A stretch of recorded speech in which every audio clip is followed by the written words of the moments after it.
हाय, नमस्कार। मैं doctor Arun Kannan, orthopaedic surgeon from Apollo hospital Chennai. इस वीडियो में दोनों घुटने का एक साथ रिप्लेसमेंट करने के बारे में देखेंगे। तो पहले तो यूजुअली एक घुटना पहले करके दूसरा घुटने बाद में करते थे। आजकल तो डेफिनेटली आज का ज़माने में आज का टेक्नोलॉजी में दोनों एक साथ करना पॉसिबल है। तो इसके बारे में किस किस को कर सकते हैं, किसको नहीं कर सकते हैं, ये देखेंगे। तो घुटना रिप्लेस करने का यूजुअल ऑप्टिमल एज कहते हैं यूजुअली 55 टू 80 ईयर्स, 55 से लेके 80 साल तक है। 55 से नीचे जो होते हैं उनका दोबारा करने का, रिवीजन सर्जरी करने का चांसेस बहुत ज़्यादा है। और जो 80 से ज़्यादा जिनको उम्र है उनको एनेस्थीसिया रिस्क थोड़ा बढ़ जाते हैं। इसलिए नी रिप्लेसमेंट का एक आइडियल एज बोलेंगे तो 55 टू 80 कह सकते हैं। इस एज के अंदर जिनको एज थोड़ा सा कम है, मतलब 70 से नीचे है, उनको यूजुअली दोनों नीज का रिप्लेसमेंट एक साथ कर सकते हैं। जिनको 70 से ज़्यादा है उनका हेल्थ कंडीशन थोड़ा सा कम रहता है, इसलिए एक करके दूसरा बाद में करना बेटर है। और दूसरी चीज़ है, उनको ओवरऑल जनरल हेल्थ देखना पड़ता है। जिनको हार्ट का कंडीशन है, लंग का कंडीशन, लिवर, किडनी, ये सब अच्छा काम कर रहे हैं और एज भी अच्छा है, तो उन लोग काफ़ी सूटेबल है दोनों नीज रिप्लेसमेंट करने के लिए। तीसरा है जो इनका हीमोग्लोबिन लेवल है। जब दोनों नीज एक साथ करते हैं ब्लड लॉस भी बढ़ता है, जो ऑपरेटिंग टाइम भी बढ़ जाता है, तो इनका ब्लड लॉस ज़्यादा होता है। तो इनका स्टार्टिंग लेवल हीमोग्लोबिन अच्छा है, 11 से ज़्यादा है, तो दोनों नीज एक साथ रिप्लेस करने से भी यूजुअली ब्लड ट्रांसफ्यूशन का ज़रूरत नहीं पड़ता है। अगर 11 से नीचे है और दोनों एक साथ किया है तो ब्लड ट्रांसफ्यूशन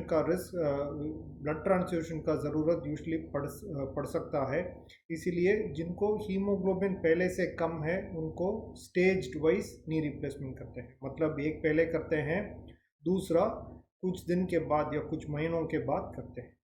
पर ये सब सवाल जब उठता है जब दोनों घुटने का कंडीशन खराब है और दोनों का नी रिप्लेसमेंट का आवश्यक है। दोनों घुटना में से एक में ही ज़्यादा आर्थराइटिस है, एक के वजह से ही ज़्यादा पेन है, दूसरा में इतना ज़्यादा पेन नहीं है, तो दोनों एक साथ करने का ज़रूरत नहीं पड़ता है।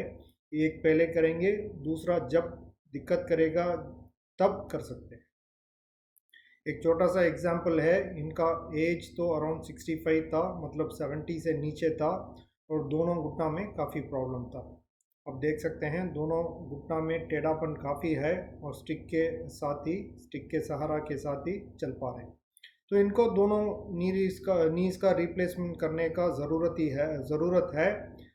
इनका एज आइडियल एज ग्रुप में है दोनों घुटना करने का, और इनका हार्ट, लंग वो सब ठीक था, हीमोग्लोबिन लेवल भी अच्छा था, तो इसलिए दोनों घुटना एक साथ किया हुआ था। जो फ़ोटो लिया हुआ है ऑपरेशन से कुछ दिन के बाद है, और जो वीडियो है वो 6 हफ्ते के बाद है।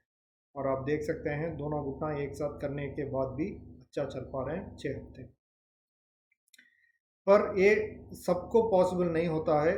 इनको देख सकते हैं, इनको 70 से ज़्यादा उम्र था, 73 था, दोनों पैर का प्रॉब्लम था, इनका दोनों पैर का टेढ़ापन था, दोनों दो डायरेक्शंस में टेढ़ा हुआ था।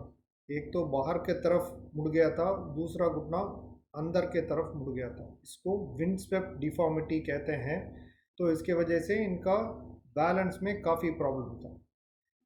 पर इनको दोनों घुटना एक साथ एक ही सिटिंग में करने से थोड़ा रिस्क बढ़ सकता है, क्योंकि इनका एज भी ज़्यादा था और इसके साथ इनको थोड़ा लंग्स में भी कोविड के बाद थोड़ा अफेक्ट हुआ था।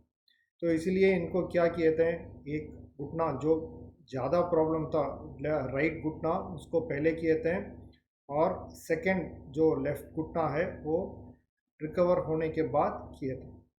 तो जब ऐसा करने से इनका सेफ्टी मार्जिन बढ़ बढ़ जाता है, और इनका जो सेकंड घुटना का बाद 1 महीने के बाद आप देख सकते हैं तो अच्छे से चल रहा है।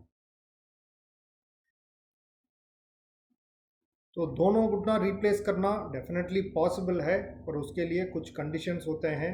एज लेस देन 70 आइडियली होना चाहिए, या 65 या नीचे बेस्ट एज है।